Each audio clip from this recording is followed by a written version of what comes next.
अस्सलामुअलैकुम दोस्तों, भारत और पाकिस्तान में मुख्तलिफ मज़ाहिब के लोग बसते हैं जिनके दरमियान अक्सर रिश्ते भी हो जाते हैं। अक्सर हिंदू लड़कियां मुसलमान लड़कों से शादी कर लेती हैं, जबकि मुसलमान लड़कियां गैर मजहब से शादी कर लेती हैं। इनमें अक्सर ख़वातीन को अपना मजहब छोड़ना पड़ता है। ताहम इस्लाम में अपना मजहब छोड़ने की इजाज़त नहीं है, जिसकी वजह से मुसलमान लड़की से शादी करने के लिए दीगर मज़ाहिब के लोगों को मुसलमान होना पड़ता है। कुछ केसेस में यूं भी होता है कि मियाँ बीवी अपने अपने मजहब में रहते हुए जिंदगी गुजारते हैं। उन्हीं में से एक केस सैफ अली खान और करीना कपूर का है। ये दोनों भारत की मशहूर फिल्मी शख्सियात हैं। चंद साल पहले उनके दरमियान शादी का रिश्ता हुआ। उनके 2 बच्चे भी हो चुके हैं जिनके नाम मुसलमानों वाले हैं। ताहम चंद दिन पहले करीना कपूर से जब सवाल किया गया कि क्या आप रोजे रखती हैं या इस्लाम को फॉलो करती हैं, तो उन्होंने जवाब दिया कि मैंने शादी सैफ अली खान से की है, उसके दीन से नहीं। करीना कपूर का ये पूरा बयान सुनिए, जिसके बाद हम आपको बताते हैं कि डॉक्टर जाकिर नाइक साहब का इस पर क्या कहना है। Since it's the time of Ramzan, have you kept any rozas and are you following some kind of plan for that? No, I'm eating 24/7. No, I'm eating 24/7. You're not keeping any rozas as such? No, and I mean, not at all. दोस्तों, सैफ अली खान और करीना कपूर की जिंदगी का तनाजुर में doctor Zakir Naik से एक सवाल पूछा गया। सवाल पूछने वाली लड़की हिंदू थी। लड़की ने सवाल किया, जब एक मुसलमान लड़के और हिंदू लड़की में शादी हो जाए, एक ही घर में लड़का नमाज पढ़े और लड़की पूजा करे, तो क्या ये जायज है या नहीं? Why can't a Muslim girl get married to a non-Muslim guy and still follow Islam? लड़की के सवाल को डॉक्टर जाकिर नाइक ने काफी सराहा, क्योंकि ये मसला भारत में काफी हद तक बढ़ता जा रहा है।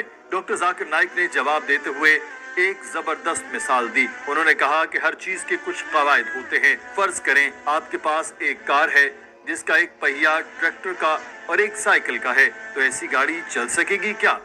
The logical reason, sister, is that in a car or in a vehicle, if one tire is of a bicycle and the other tire is of a truck, so will the vehicle run? But natural no. All the 4 tires should be equal. Doctor Zakir Naik ने इस हवाले से कुरान पाक की आयत का तज़किरा किया। उन्होंने बताया कि सूरह बकरा की आयत नंबर 221 में अल्लाह ताला फरमाते हैं, आप यानी मुसलमान मुशरिका औरत से शादी नहीं कर सकते जब तक वो ईमान न ले आए, जबकि एक ईमान लाने वाली औरत चाहे जितनी भी बदसूरत हो, एक मुशरिका औरत से बेहतर है। जबकि लड़कियां मुशरिक मर्द से शादी नहीं कर सकती जब तक वो ईमान न ले आए। एक मोमिन आदमी बेहतर है चाहे वो कितना बदसूरत हो, इससे जो शिर्क करता हो। Allah says in the Quran in Surah Baqarah, chapter number 2, verse number 221, that do not marry a mushrik until he believes. Do not marry an idol worshipper. Do not marry a non-believer until he believes. Even a believer, even if he's a slave man, even if he's a bondsman, he's far better than a non-believer, than a mushrik man, than a non-Muslim man, even if he allows you. Doctor Zakir Naik ने इस आयत की वजह बताते हुए कहा कि अगर आप खुदा के अलावा किसी और को पूजते हैं, किसी और की इबादत करते हैं, ये सब बड़ा गुनाह है।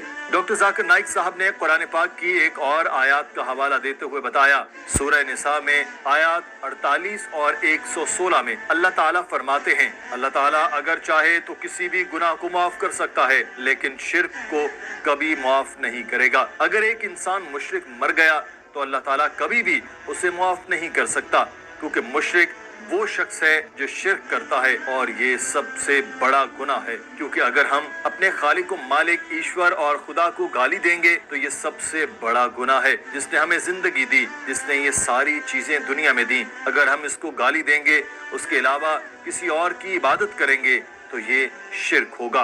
डॉक्टर जाकिर नाइक कहते हैं कि इसलिए इस्लाम में इजाजत नहीं है कि एक मुस्लिम लड़का या लड़की किसी मुशरिक लड़के या लड़की से शादी करे, क्योंकि इसकी बिल्कुल भी इजाजत नहीं है। दोस्तों, डॉक्टर जाकिर नाइक का हिंदू लड़की के सवाल पर जवाब आपको कैसा लगा? डॉक्टर साहब की दलील से मुतालिक हमारे कमेंट सेक्शन में जरूर अपनी राय दीजिएगा। अपना ख्याल रखें। अल्लाह हाफिज।